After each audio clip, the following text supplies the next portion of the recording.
Hey everybody, welcome back. Yeah, so with the disaster of the last build, the Monte Carlo, I unboxed the GT40. So this is going to be what we're building next. Yeah, so far it looks like a nice kit. Couple minor issues, but nothing too major. So let's jump down to the bench, or no, you know what? We'll jump to the spray booth first. And we'll do the body. We'll get that all decaled and we'll get it clear coated today and all prepped and ready to go for the rest of the build. You kind of need the bottom of the chassis, like the chassis pin. It kind of holds the whole body together. You'll see in the build. Anyway, we'll jump down there, get going. So yeah, let's get her done. Okay. Here I've started giving a guide coat of 1500 Mr. Surfacer White. I did this so I could see the mold lines on the body. I'm pointing them out here. As you can see, there's some that go across the sides of the car. Really easy to take care of. Here I'm spraying more Mr. Surfacer 1500 White. I did this to cover up the spots where I've been sanding and to make the primer nice and even and smooth. So yeah, I shot about 20 psi. And yeah, everything went well.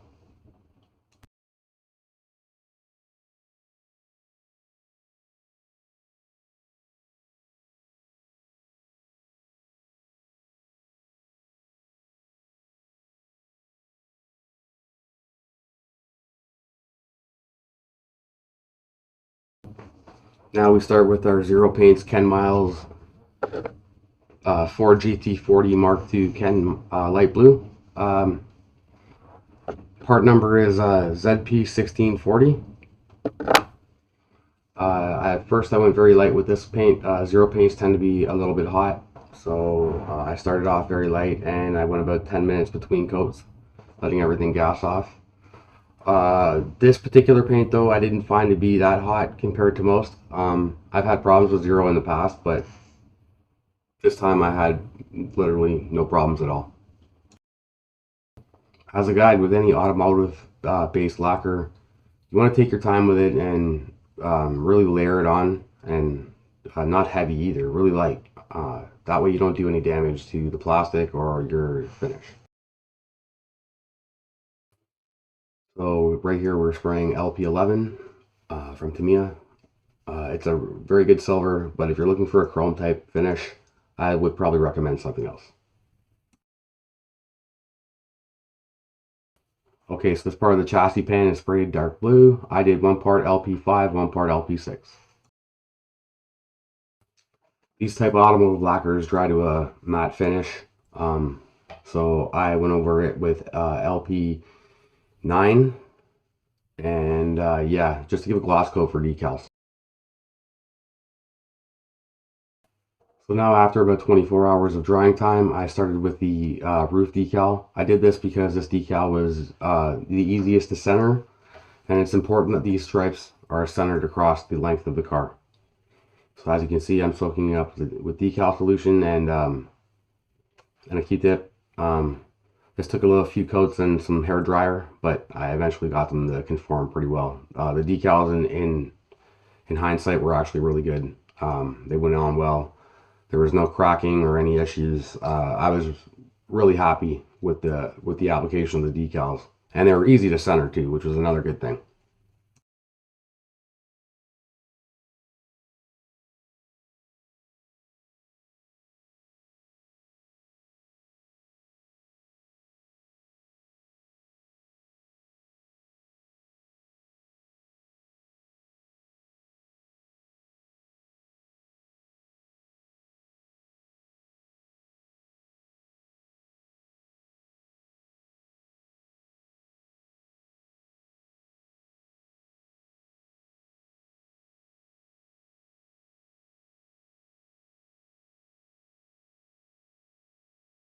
As you can see, I'm using the hair dryer here to help the decal conform to the surface and really stick down. That way I don't lose it anywhere. I've had problems with decals in the past lifting. I was also using Tamiya strong solution, although not my favorite, still decent. So I was able to do what I needed to do with it, which made me very happy in the end. The thing to keep in mind when putting decals down is to really take your time and make sure that you're happy with their final position.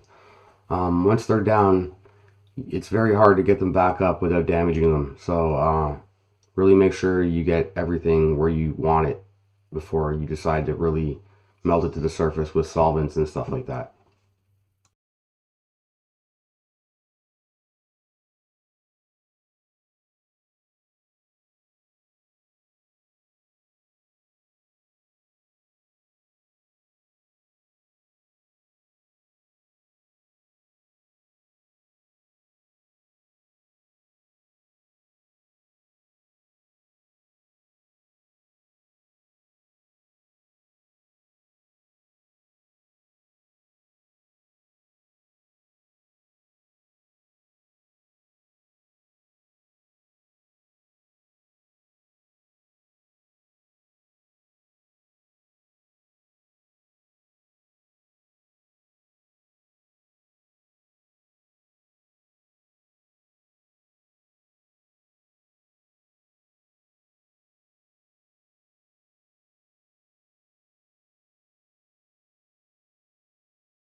Here we're putting the number plate on the car. This was easy to do. It looks hard from the way the decals look because they're kind of oddly shaped, especially the one that kind of connects the circle together.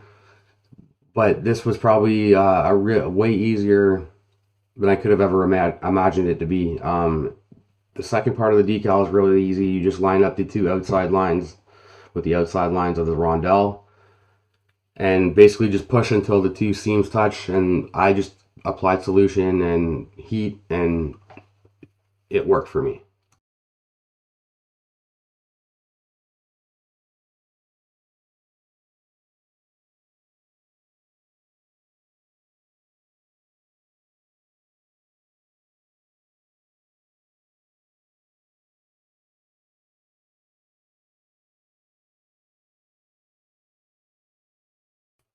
Now I find the hair dryer to be almost essential when working with Tamiya Strong. I just find it speeds it up and makes it work a lot quicker than normal.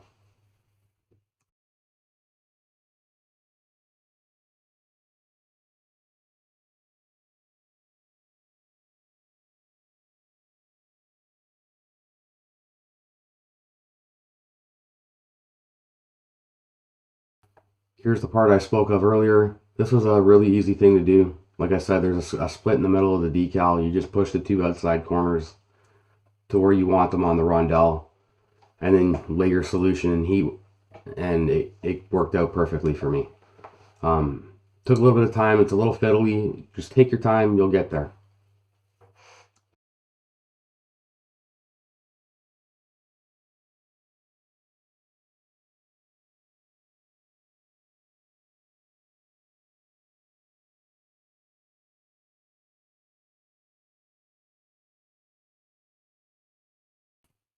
At this point, I was thinking to myself, man, this decal is going to look like S. But thankfully, it didn't end up that way. The Tamiya solution did its thing. The hair dryer really helped it along. So, like I said before, you just really have to take your time. It's a little fiddly and time consuming, but you'll get there.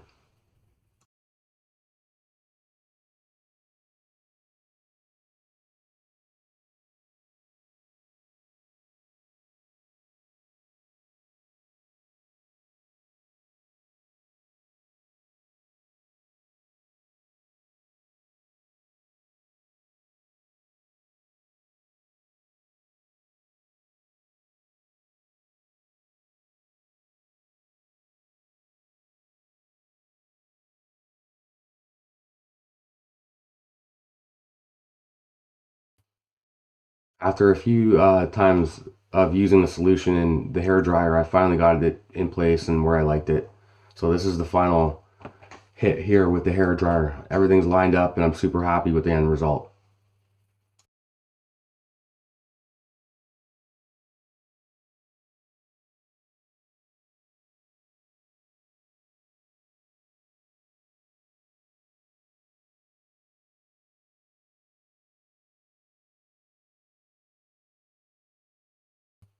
Here we are doing the decals that go over the headlights, the teardrops as they're called by some people.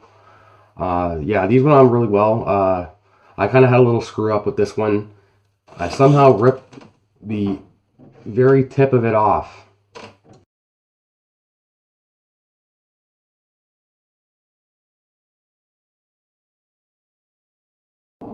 Anyhow, I didn't overreact here. I was able to connect the two back together in one piece, and to be honest, now looking at it after Clearcoat, you can't even tell that it happened. So I'm very pleased with the results, and it's nothing against the decals here. This was my own mistake.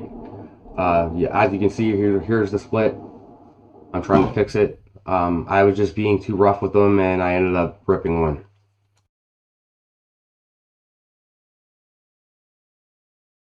I will say this, I was very scared at this point. I thought I had ruined these decals, but luckily I was able to piece them back together and everything ended up turning out way better than I expected.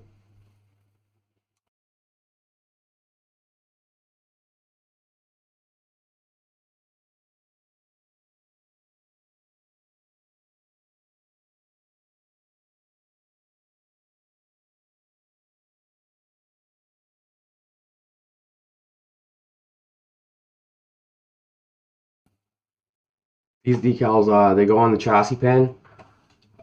They went on really well. I probably didn't even need to use any setting solution on there, but I just wanted to be safe and added anyway.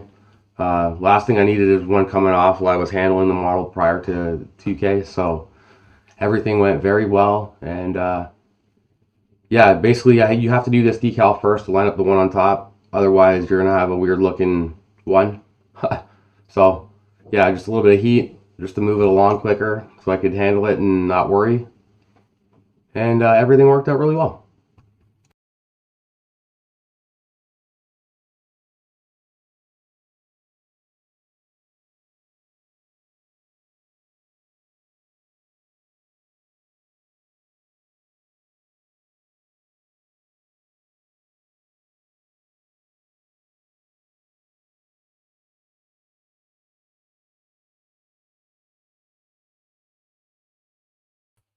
Here we are doing the bottom of the rondelle for the driver's side. So yeah, that was just like the first one.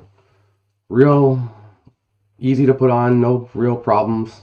Just had to move it in place. It's a bigger decal, so you kind of have to be careful that you don't rip it or pull it too hard. So yeah, I tend to work from the middle when I'm pushing them across the surface. I find it works a little bit better that way. Um, yeah, overall, great kit so far. I'm really having a lot of fun with it.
Okay, so now we are starting our first light coat of 2K.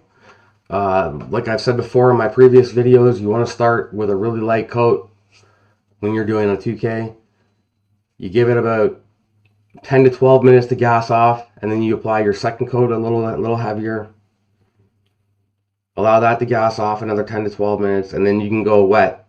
And basically from that point is anytime you see orange peel on it, you just spray it over wet again and let it level. It'll do everything on its own. This stuff is great for that. do take the proper safety precautions. Wear a mask, wear gloves. Don't be spraying it directly on your skin or trying to lick the stuff up, because it tastes bad, first off. And second off, I'm sure it's pretty bad for you. So I wear a respirator. Don't be inhaling it. It's all dangerous stuff, but it creates an awesome finish. Here we're doing our second lighter coat, so I'm going a little heavier than the first. But overall, I'm not hosing the stuff on by any means. I'm just spraying it till it looks wet on the model. And then I'm kind of moving on to the next portion.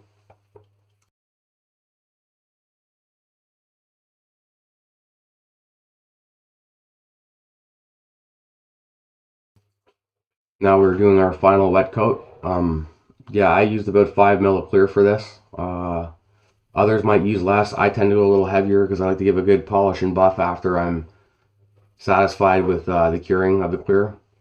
This one I actually cured for 6 hours in a dehydrator at 40 degrees Celsius, so it worked pretty well.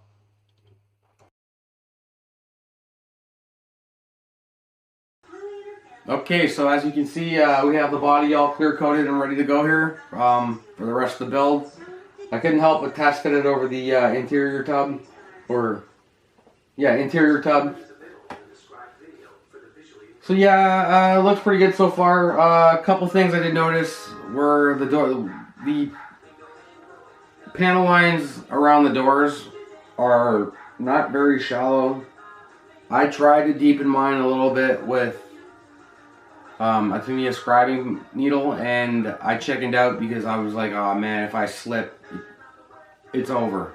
So anyway, with that being said, I left the panel lines. I'm going to try to use some Tamiya panel liner on them even still, but I might have filled them in. That being so, you know, it is what it is. I will be building this kit again, just on my own time next time. Yeah, so far so good. Just that's the one only complaint I really have about it. Yeah. Anyways, we'll see you next video. Have a good one, everyone.